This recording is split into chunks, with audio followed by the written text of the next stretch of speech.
Hello, my friends. Hello, and welcome once again to the Soaking Wet Vaughn Manor, where it's time for my weekend reading report. That's right, Roger. It's time for my weekend reading report. Nothing will stop the weekend reading report. Not even tons and tons of stupid rain. You know, I really miss the days when it didn't rain at all in California. Nowadays, it's pretty much always raining. It seems like, lately anyway. And today it's a mess. And stately Vaughn Manor, I believe, was built on what must have been at one time a swamp. Because now every time when it rains, like if I didn't have my sump pumps going, it would just all be underwater. And this morning, as always happens when it rains really, really hard, one of my sump pumps stopped working. And so I've been out there dealing with that. So that's been a joy. And so I'm not even going to change because I'm probably just going to have to go right back out there because it's still raining. It's still raining. Anyway, we're not here to talk about that. We're here to talk about what I read during the past week. That's what we do here on the Weekend Reading Report, Roger. What did I read during the past week? Well, it could have been more, but it wasn't. I only finished one book this week. I only finished one. And that was The King in Yellow and Other Horror Stories by Robert W. Chambers. Now, this is an interesting book. This is pretty famous, The King in Yellow by Robert W. Chambers, at least amongst people who enjoy horror fiction and classic horror fiction. Very influential stories in the collection, The King in Yellow. And this, I just finished this, and this is book number 103 in my 500 book challenge. I know because I'm writing them down now, since Goodreads has proven to be so useless in keeping track of my books. So this is book 103 in the 500 book challenge, the challenge where I have to read 500 books that I own before I will buy any new ones. Really interesting book. I had previously read two of the stories in here more than once because they are often anthologized. And those stories are The Yellow Sign and The Repairer of Reputations. So what this book does, this is from Dover. This takes all the supernatural stories that were from the original collection, The King in Yellow, and collects those and some other supernatural and science fiction stories. And those are collected in this Dover edition. Originally in The King in Yellow, there were some supernatural stories, and then there were some non-supernatural stories that came after those stories. So it was sort of an odd collection, and for a number of reasons. But that's one of the things that just made it kind of weird, is that it was a collection of two different types of stories, basically. But the horror stories have proven to be very influential on the work of H.P. Lovecraft and Robert E. Howard and many others throughout the history of horror fiction. And absolutely creepy stories. So Robert W. Chambers was a writer who wrote a lot. I mean, he wrote a lot of books. Almost all of them have been completely forgotten. He wrote a lot of romance stories. He wrote a lot of historical fiction. He wrote a bunch of other stuff. But all that stuff is, for the most part, forgotten. And almost nobody reads that stuff anymore. None of it is in print, although you can get a lot of it as ebooks if you're really, really interested in this author for some reason. I've read a bit from Chambers, and he could write, but most of what I've read has just been, justifiably forgotten, perhaps, a lot of his work. But this stuff, the stuff that was in The King in Yellow, is just so strange and creepy. I mean, it's just unsettling. creepy and unsettling stories. And there's a recurring thing in all of these stories, and that is a book called The King in Yellow, which is a play. And if you read it, you will go insane. So don't read that book, The King in Yellow. At least the fictional King in Yellow in the stories. You don't want to read that book because you'll go mad. And that keeps recurring throughout these stories. And also some things that were in that horrifying book recur in the stories. And just absolutely creepy horror stories. The best one is a story called The Yellow Sign. And that has been reprinted a lot, The Yellow Sign. Just a straight up good old-fashioned horror story with this really unsettling thing, the King in Yellow, and some of the things associated with that book. Really, really creepy story. And The Repairer of Reputations, which is kind of a science fiction story in that it took place in the near future of the 1920s. At the time, that was the near future. Which is really weird. Has a lot of really weird characters in it. A very strange setting. The main character is obviously a lunatic, so the most unreliable of unreliable narrators. I think The Yellow Sign is a bit better than The Repairer of Reputations, but I think The Repairer of Reputations is somehow more unsettling. And it's one of those stories that kind of hangs out in your brain a long time after you read it. There are some other stories in here. The Mask is another one of the stories from the original collection, The King in Yellow, which is pretty good. Kind of a science fiction fantasy type of thing. Not entirely a horror story. More of a fantasy kind of story. A contemporary fantasy kind of thing. But interesting. It was an interesting story and I liked it. And The Court of the Dragon is kind of an old-fashioned ghost story kind of story. Reminded me a little bit of M.R. James, a little bit. Although it does have the whole King in Yellow thing going on. And this particular collection has a bunch of other stories in it from Chambers. Has some horror stories from other places, none of which are as good as the Yellow Sign or The Repairer of Reputations, but they are all of interest for one reason or another. And the last few stories in here are really interesting. The last 3 stories in here are from another book. Basically, this has half of another book in it. And the other book would be a book called In Search of the Unknown. In Search of the Unknown. Which are all about a naturalist, a biologist, who goes in search for extinct animals that might still exist. And in the process finds other things that are, horrifying or creepy or strange or dangerous. And what's interesting about them is that they're comedies, basically. They're all humorous versions of kind of a lot of the Lost World kind of stories. You'll go to some faraway place to look for some kind of animal that is supposed to be extinct, but it turns out it might not be.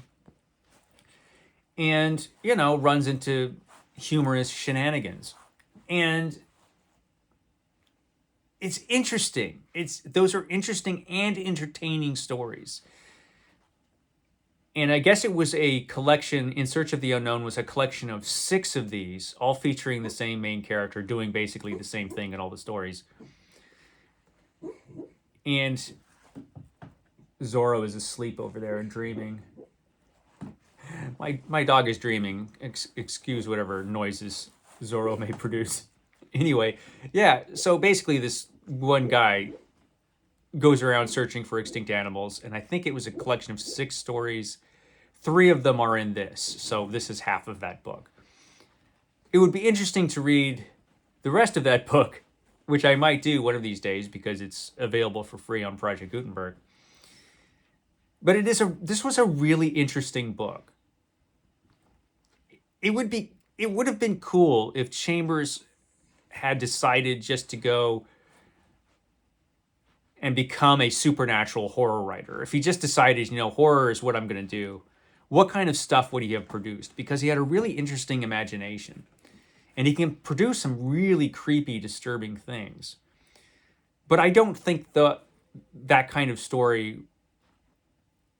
He was, I think, interested in paying the bills, And I think he did very well with his romances,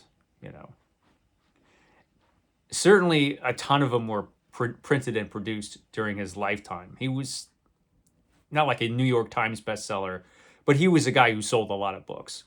So he did well for himself with the books that he was writing. They were just the types of books that nobody remembers anymore. So interesting. This was an interesting book. I liked it a lot. The King in Yellow. So I finished this. And now I am reading Of One Blood by Pauline Hopkins. This is for Roger's cheap old book club, the cheapest book club around. Every month, Roger has picked a book that you could find for free in the public domain, so you can get them all on Project Gutenberg. And this month, Of One Blood, or The Hidden Self by Pauline Hopkins, which is a kind of supernatural lost world kind of story, written by Pauline Hopkins for Colored American magazine. And she was actually an editor on that magazine. And you don't find too much of her stuff in print anymore. You could find this one. There's one other book I know of that is still in print, or that you can still find in print. You can find her work as ebooks fairly easily. This seems to be the most famous thing that she wrote. It does have the distinction of being the first novel that is set in Africa, written by an African American. I think it is. It does have that distinction. And I haven't gotten very far in it, but it is interesting what I've read so far. So I will give a full report on this next week after I finished it. It shouldn't take me too long because it's a pretty short book. So there's that. And what am I going to read after that? What am I going to read after that? That's a good question. I haven't really decided yet. I have a number of things I could read, but I am not sure what the next book I read is going to be. It's probably going to be the next book in the Amber series. The next book I've got is going to be The Blood of Amber.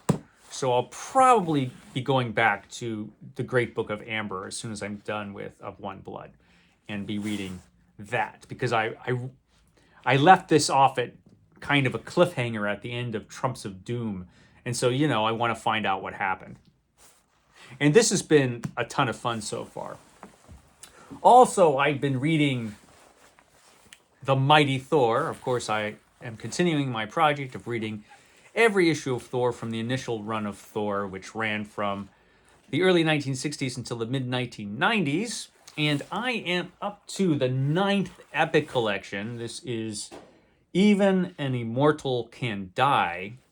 And this has Thor stories from 1977 to 1979. So we're going to end the 1970s with this. And this is the 9th epic collection. But the thing about epic collections is that they're not printed in order. Like, they'll print like volume 10, or actually in this case volume 11, and then volume 9, and they'll kind of jump around. So far volume 10, the one that comes after this, has not been printed. There is no volume 10 of Thor at the moment. There is a volume 11, but not a volume 10. So when this is finished, I'm going to have to read the Thor issues that come after this on my tablet, which is not going to be as fun. But, you do what you have to do. But this is interesting because this is continuing Len Wein's run on Thor when he wrote Thor. And John Buscema starts off this collection, or at least he does some of this collection, but this has art in the beginning of this book by Walter Simonson. And Walter Simonson is probably, next to Jack Kirby, the greatest Thor artist of all time. I mean, he has like the most memorable run on Thor since Stan Lee and Jack Kirby were on the book. And that memorable run came in the mid 1980s. But what I didn't know until I started reading this is that he drew some issues of Thor before that. He did have a short run on Thor where he was doing the artwork. And it was very different. His artwork was very different than what comes later in the 1980s. But it's really, really good. I mean, it's even though it's not exactly the same kind of style that you see later, it's still really, really good artwork. And there are moments in this run where you look at it and you can recognize, okay, this is Walter Simonson. Like when this guy pops up, that's clearly a Walter Simonson character. And there are moments like that throughout this run where it's just like, oh yeah. And otherwise, the artwork is really good. The inking on his artwork, for the most part, is Tony DiZuniga, who I like a lot, but I'm not sure he's really great for Walter Simonson. And I know that because there is an issue in here where he inks his own work. Look at that. That's where the Destroyer returns, the ultimate Thor adversary, the Destroyer. And just look at that scene. That's just magnificent. And then the issue following that,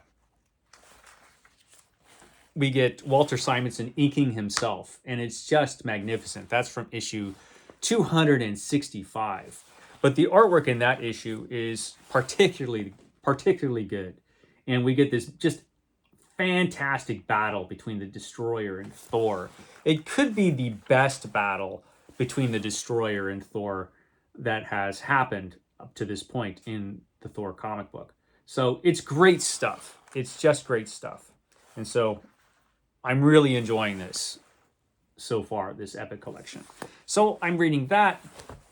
I mentioned in my video yesterday that I'm starting on Saturdays reading Doctor Strange. I'm going to attempt. First of all, look at that great Alex Ross cover. That's just magnificent for the first Doctor Strange omnibus. That's just beautiful. Anyway, where was I? Oh, yes. I'm going to attempt to read every story ever written by Doctor Strange.